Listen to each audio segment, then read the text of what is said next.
Hello সুপ্রিয় একাদশ শ্রেণীর শিক্ষার্থী বন্ধুরা, তোমাদের প্রত্যেককে তোমাদের প্রিয় চ্যানেল লাভ ফর নলেজের পক্ষ থেকে জানাচ্ছি সুস্বাগতম। তো সুপ্রিয় বন্ধুরা, আমি তোমাদের সঙ্গে শুভজিৎ স্যার আজকে আলোচনা করব তোমাদের একাদশ শ্রেণীর ইতিহাসের যে তৃতীয় অধ্যায় রয়েছে, শাসন ব্যবস্থার ধারণা তুলনামূলক পার্ট। এই অধ্যায় থেকে top 30 most important question answer নিয়ে। তো সুপ্রিয় বন্ধুরা, তোমাদের জ্ঞাতার্থে জানিয়ে রাখি, এই চ্যাপ্টার উপর আমাদের আজকে পার্ট 4 বা পর্ব 4-এর ভিডিও। এর আগে আমরা এই চ্যাপ্টার উপর 3টি পর্বে ভিডিও প্রোভাইড করেছি এবং বিভিন্ন পর্বে বিভিন্ন সংখ্যায় প্রশ্নোত্তর আলোচনা করেছি। আজকেও তোমাদের সঙ্গে এই 4 নম্বর পর্বে আলোচনা করব আরও 30টি অতি গুরুত্বপূর্ণ MCQ প্রশ্নোত্তর। তো সুপ্রিয় বন্ধুরা, চলো শুরু থেকে শেষ অবধি আমাদের সঙ্গে যুক্ত থাকো, তাহলে অনেক তথ্য কিন্তু তুমি জানতে পারবে। প্রথম যে প্রশ্নটি রয়েছে, দেখো অনস্ক্রিন দেখতে পাচ্ছ, আলেকজান্ডার ভারত অভিযান করেন কখন? তাহলে এখানে অপশানগুলো দেখে নাও। 320 খ্রিস্টপূর্বাব্দে, 23, 27 খ্রিস্টপূর্বাব্দে, 30 খ্রিস্টপূর্বাব্দে। এক্ষেত্রে সঠিক উত্তর হয়ে যাবে 327 খ্রিস্টপূর্বাব্দে আলেকজান্ডার ভারত অভিযান করেছিলেন। ঠিক আছে, তারপরে কি বলা হচ্ছে, মৌর্য সাম্রাজ্যের পঞ্চম প্রদেশ কলিঙ্গের রাজধানীর নাম হলো কি? তো এক্ষেত্রে অপশানগুলো তুমি দেখো। মৌর্য সাম্রাজ্যের পঞ্চম প্রদেশ কলিঙ্গের রাজধানীর নাম হচ্ছে তোসালি, মগধ, রাজগৃহ, পাটলিপুত্র। এক্ষেত্রে সঠিক উত্তর হয়ে যাবে তোসালি। তয়কার দন্তেস্ব আকার বানানটা হবে, মূর্ধন্য আকার হবে না। অপশানে মূর্ধন্য আকার রয়েছে, যাই হোক উত্তর হয়ে যাবে তোসালি। তয়কার মূর্ধন্য আকার হবে না, এটা দন্তেস্ব আকার লয়স্বই। তাহলে মৌর্য সাম্রাজ্যের পঞ্চম প্রদেশ কলিঙ্গের রাজধানীর নাম কি হবে? উত্তর হবে তোসালি। তারপরে বলা হচ্ছে, গ্রিক দূত মেগাস্তিনিস মৌর্য যুগে ভারতীয় সমাজে কটি জাতির উল্লেখ করেছেন? তাহলে এক্ষেত্রে অপশানগুলো 5, 4, 7, 6, উত্তর হবে 7টি জাতির উল্লেখ করেছেন। গ্রিক দূত মেগাস্তিনিস মৌর্য যুগে ভারতীয় সমাজে 7টি জাতির উল্লেখ করেছেন। মৌর্য বংশের শেষ সম্রাট কে ছিলেন? উত্তর হবে বিন্দুসার। বিন্দুসার ছিলেন মৌর্য বংশের শেষ সম্রাট। ওকে, খ হচ্ছে সঠিক উত্তর। তারপরে কি বলা হচ্ছে, দক্ষিণ পূর্ব এশিয়া ও সিংহল আক্রমণ করেছিলেন চোল রাজা? উত্তর হবে এক্ষেত্রে প্রথম রাজেন্দ্র চোল। তাহলে কি বলছে, দক্ষিণ পূর্ব এশিয়া ও সিংহল আক্রমণ করেছিলেন চোল রাজা প্রথম রাজেন্দ্র চোল। মৌর্য সাম্রাজ্য সম্পর্কে বলা হয় যে, তাহলে এক্ষেত্রে কোনটা সঠিক উত্তর হবে? তো এক্ষেত্রে হবে মৌর্য সম্রাট অশোক কলিঙ্গকে মৌর্য সাম্রাজ্যভুক্ত করেছিলেন। তাহলে মৌর্য সাম্রাজ্য সম্পর্কে বলা হয় যে, মৌর্য সম্রাট অশোক কলিঙ্গকে মৌর্য সাম্রাজ্যভুক্ত করেছিলেন। প্রথম রাজেন্দ্র চোলের উপাধি ছিল, উত্তর কী হবে এক্ষেত্রে? গঙ্গৈকোণ্ড। প্রথম রাজেন্দ্র চোলের উপাধি ছিল, উত্তর হবে গঙ্গৈকোণ্ড। উত্তর ভারতের প্রথম ঐতিহাসিক রাজা হলেন, এক্ষেত্রে উত্তর হবে মহাপদ্মনন্দ হচ্ছেন উত্তর ভারতের প্রথম ঐতিহাসিক রাজা। শৈলেন্দ্র সাম্রাজ্যের বিরুদ্ধে নৌ অভিযান পাঠান চোল রাজা, এক্ষেত্রে উত্তর কী হবে? প্রথম রাজেন্দ্র চোল। তাহলে কি বলছে, শৈলেন্দ্র সাম্রাজ্যের বিরুদ্ধে নৌ অভিযান পাঠান চোল রাজা, উত্তর কী হবে? প্রথম রাজেন্দ্র চোল। বৃহৎ সংহিতা গ্রন্থটি রচয়িতা হলেন কে? উত্তর হবে বরাহমিহির। বৃহৎ সংহিতা গ্রন্থটি রচয়িতা হচ্ছেন কে? বরাহমিহির। সামুদ্রিক কার্যকলাপ শুরু করেন চোল রাজা, এক্ষেত্রে উত্তর কী হবে? প্রথম রাজরাজ, তিনি সামুদ্রিক কার্যকলাপ শুরু করেছিলেন। ম্যাসিডোনীয় সাম্রাজ্য সম্পর্কে বলা হয় যে, এক্ষেত্রে অপশানগুলো সবার প্রথমে তোমরা লক্ষ্য করো। এক্ষেত্রে সঠিক উত্তর হবে ম্যাসিডনের প্রথম পর্বের রাজধানী ছিল পেল্লা। তাহলে কি বলছে যে ম্যাসিডোনীয় সাম্রাজ্য সম্পর্কে বলা হয় যে, এক্ষেত্রে সঠিক উত্তর হবে ম্যাসিডনের প্রথম পর্বের রাজধানী ছিল পেল্লা। তারপরে বলা হচ্ছে, চোলদের স্বর্ণ মুদ্রার নাম হলো, উত্তর হবে ক্যাসু। চোলদের স্বর্ণ মুদ্রার নাম কি? উত্তর হবে ক্যাসু। সম্রাট অশোকের সময়কালে বিশ্বের সর্ববৃহৎ সাম্রাজ্য ছিল, উত্তর কী হবে? ম্যাসিডোনীয় সাম্রাজ্য। তাহলে কি বলছে যে সম্রাট অশোকের সময়কালে বিশ্বের সর্ববৃহৎ সাম্রাজ্য ছিল, উত্তর কী হবে? ম্যাসিডোনীয় সাম্রাজ্য।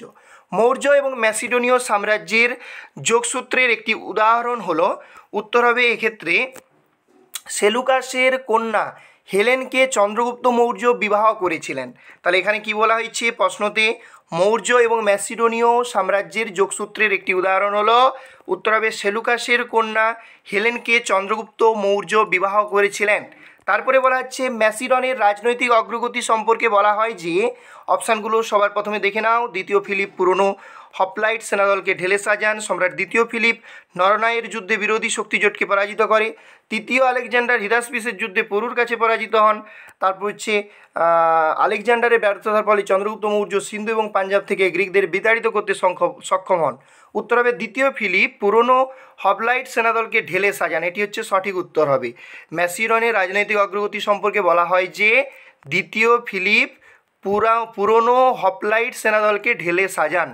ওকে, তারপরে বলা হচ্ছে ম্যাসিডোনীয় সাম্রাজ্যের সর্বশ্রেষ্ঠ বিজ্ঞানীকে। উত্তর হবে আর্কিমিডিস। আর্কিমিডিস হচ্ছেন ম্যাসিডোনীয় সাম্রাজ্যের সর্বশ্রেষ্ঠ বিজ্ঞানী। তারপরে বলা হচ্ছে ইন্ডিকা গ্রন্থের রচয়িতাকে। উত্তর হবে মেগাস্তিনিস। মেগাস্তিনিস হচ্ছেন ইন্ডিকা গ্রন্থের রচয়িতা। ম্যাসিডোনীয় সাম্রাজ্য সম্পূর্ণ রোমানদের দখলে চলে যায় কখন? উত্তর হবে 146 খ্রিস্টপূর্বাব্দে।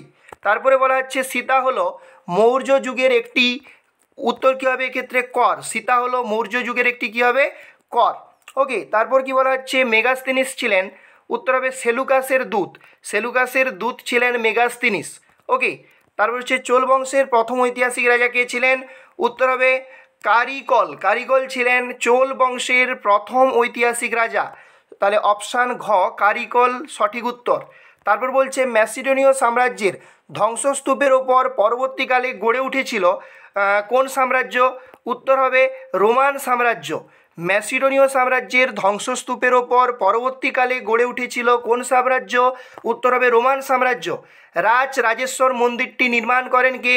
উত্তর হবে প্রথম রাজরাজ। প্রথম রাজরাজ কি করেছিলেন? রাজেশ্বর মন্দিরটি নির্মাণ করেন। ম্যাসিডোনীয় সাম্রাজ্যের প্রতিষ্ঠাতা হলেন, উত্তর কী হবে? আরগিড। আরগিড হচ্ছেন ম্যাসিডোনীয় সাম্রাজ্যের প্রতিষ্ঠাতা। আরগিড হচ্ছেন ম্যাসিডোনীয় সাম্রাজ্যের প্রতিষ্ঠাতা। চোল বংশের শ্রেষ্ঠ রাজা ছিলেন কে? চোল বংশের শ্রেষ্ঠ রাজা ছিলেন প্রথম রাজেন্দ্র চোল। প্রথম রাজেন্দ্র চোল ছিলেন চোল বংশের এক্ষেত্রে শ্রেষ্ঠ রাজা। ওকে, সুপ্রাচীন রোম নগরীর প্রতিষ্ঠা হয়েছিল কখন? উত্তর হবে 753 খ্রিস্টপূর্বাব্দে। 753 খ্রিস্টপূর্বাব্দে সুপ্রাচীন যে রোম নগরী তার প্রতিষ্ঠা হয়েছিল। বঙ্গোপসাগর চোল হ্রদে পরিণত হয়েছিল, উত্তর হবে প্রথম রাজেন্দ্র চোলের শাসনকালে। বঙ্গোপসাগর চোল হ্রদে পরিণত হয়েছিল প্রথম রাজেন্দ্র চোলের শাসনকালে। ভারতে প্রাচীন মৌর্য যুগে শিল্পের ক্ষেত্রে সার্বিক অগ্রগতি ঘটেনি। গ্রিক দূত মেগাস্তিনিস ভারতে আসেন। ভারতীয় সমাজে 8টি জাতির অস্তিত্ব ছিল বলে মেগাস্তিনিস উল্লেখ করেন। সম্রাট অশোক সিন্ধু এবং পাঞ্জাব থেকে গ্রিকদের বিতাড়িত করেন। উত্তর হবে গ্রিক দূত মেগাস্তিনিস ভারতে আসেন। তাহলে ভারতে প্রাচীন মৌর্য যুগে উত্তর হবে গ্রিক দূত মেগাস্তিনিস ভারতে আসেন। তারপরে বলা হচ্ছে মৌর্য বংশের পতন ঘটান কি? উত্তর হবে এক্ষেত্রে পুষ্যমিত্র শুঙ্গ। তিনি মৌর্য বংশের পতন ঘটান। তাহলে মৌর্য বংশের পতন ঘটান পুষ্যমিত্র শুঙ্গ। তো সুপ্রিয় শিক্ষার্থী বন্ধুরা, এই ছিল আজকের আলোচনা। আজকের আলোচনাতে তোমাদের সঙ্গে আলোচনা করলাম তোমাদের একাদশ শ্রেণীর ইতিহাসের যে তৃতীয় অধ্যায়, সেই তৃতীয় অধ্যায়ের যে পার্ট 4, সেই পার্ট 4-এর ক্লাস। তো পার্ট 4-এর ক্লাসে তোমাদের সঙ্গে top 30 most important question answer নিয়ে আলোচনা করলাম। তো এর পরবর্তী পার্টে আরও মোস্ট ইম্পর্টেন্ট প্রশ্নোত্তর তোমাদের সঙ্গে আলোচনা করব। সবাই অবশ্যই যারা নতুন চ্যানেলটি সাবস্ক্রাইব করে আমাদের চ্যানেলের সঙ্গে যুক্ত হয়ে যাও। সেই সঙ্গে আমাদের চ্যানেলের ভিডিওগুলো যদি ভালো লাগে অবশ্যই লাইক করো এবং তোমার প্রিয় বন্ধুবান্ধবীদের সঙ্গে বেশি বেশি করে শেয়ার করে দাও, বিকজ শেয়ারিং ইজ কেয়ারিং। এবং অবশ্যই বলবো নেক্সট পার্টের জন্য অপেক্ষা করো। নেক্সট পার্টে আরও মোস্ট ইম্পর্টেন্ট প্রশ্ন, আরও চমক আসতে চলেছে তোমাদের জন্য। তো সবাই ভালো থেকো, সুস্থ থেকো। জয় হিন্দ, জয় ভারত।